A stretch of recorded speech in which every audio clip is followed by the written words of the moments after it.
I'm David. I'm Louie, or Jose. So, what are we going to talk about today? We're going to talk about relationships. Um, Me and David have been in a 5-year relationship. We've been married for, it was a roll, yeah. We've been together for 4 years, married now. 3 years married, and 2 years we've been together before we got married. So, Uh, all in all, total of five. total 5 years. We originally met at, the bus stop. The bus stop. And then after 3 months later, I went to prison. 7 months later, I came out, and we still were together. And we got married that year, right? We went through a lot of difficulties at the beginning of our relationship. A lot had to do with trusting issues and financial issues.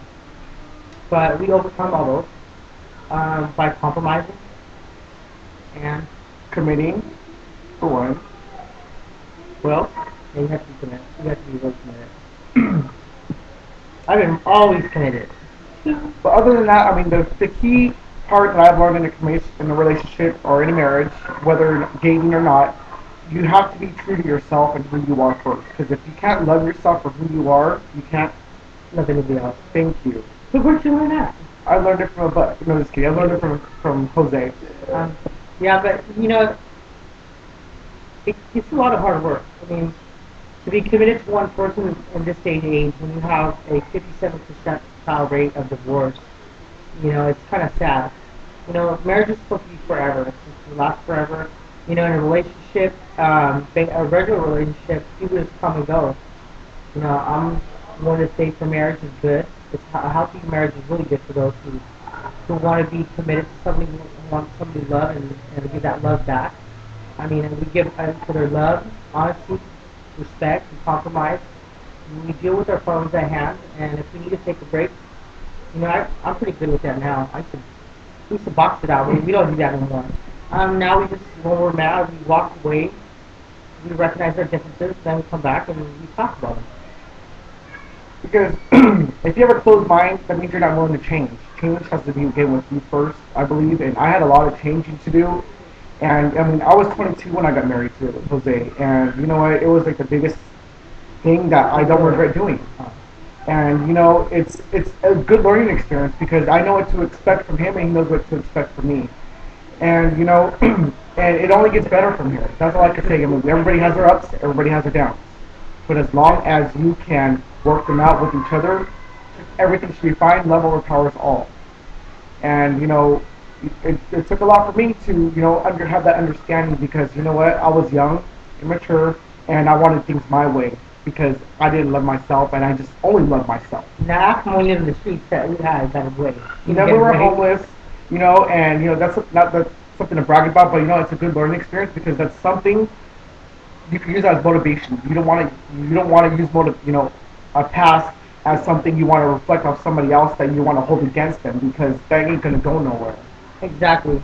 Because in this relationship, you have to understand when you get over problems, make sure never to bring them up in further arguments because you're just going to go in circles and you're going to break down your relationship even worse.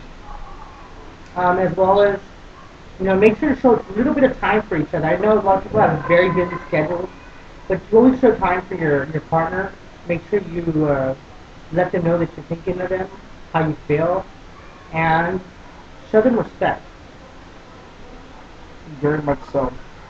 And respect is one of the biggest things everybody has to deal with because like I know Jose to the fullest I possibly can know him, and it's something that you have to be willing to take because it is a challenge, right? Right. Some people in relationships on one hand are like right here, and some people are in a relationship over here. But when you're together, you can't have yourself on each side. It's like two boats. You can't have your foot in with this boat. You can't have your foot in that boat. You have to ride the same ride together. And in most relationships, they lead on to different directions, and without telling one another, not opening up, not sharing what they feel, their thoughts, their emotions, or even tell each other what they said or bought. You have a lot of different aspects of communication that is need to be done in a relationship, as well as always to be focused on your goals together. And if you guys have differences, it's always good to make a chart, of what you guys like and what you guys don't like about each other. Weigh them out. In the end, it will show you if you have a problem. And if you really love that relationship and want to work hard at it, then It's meant to be. then it's meant to change. Amen? Amen. It's not wrong.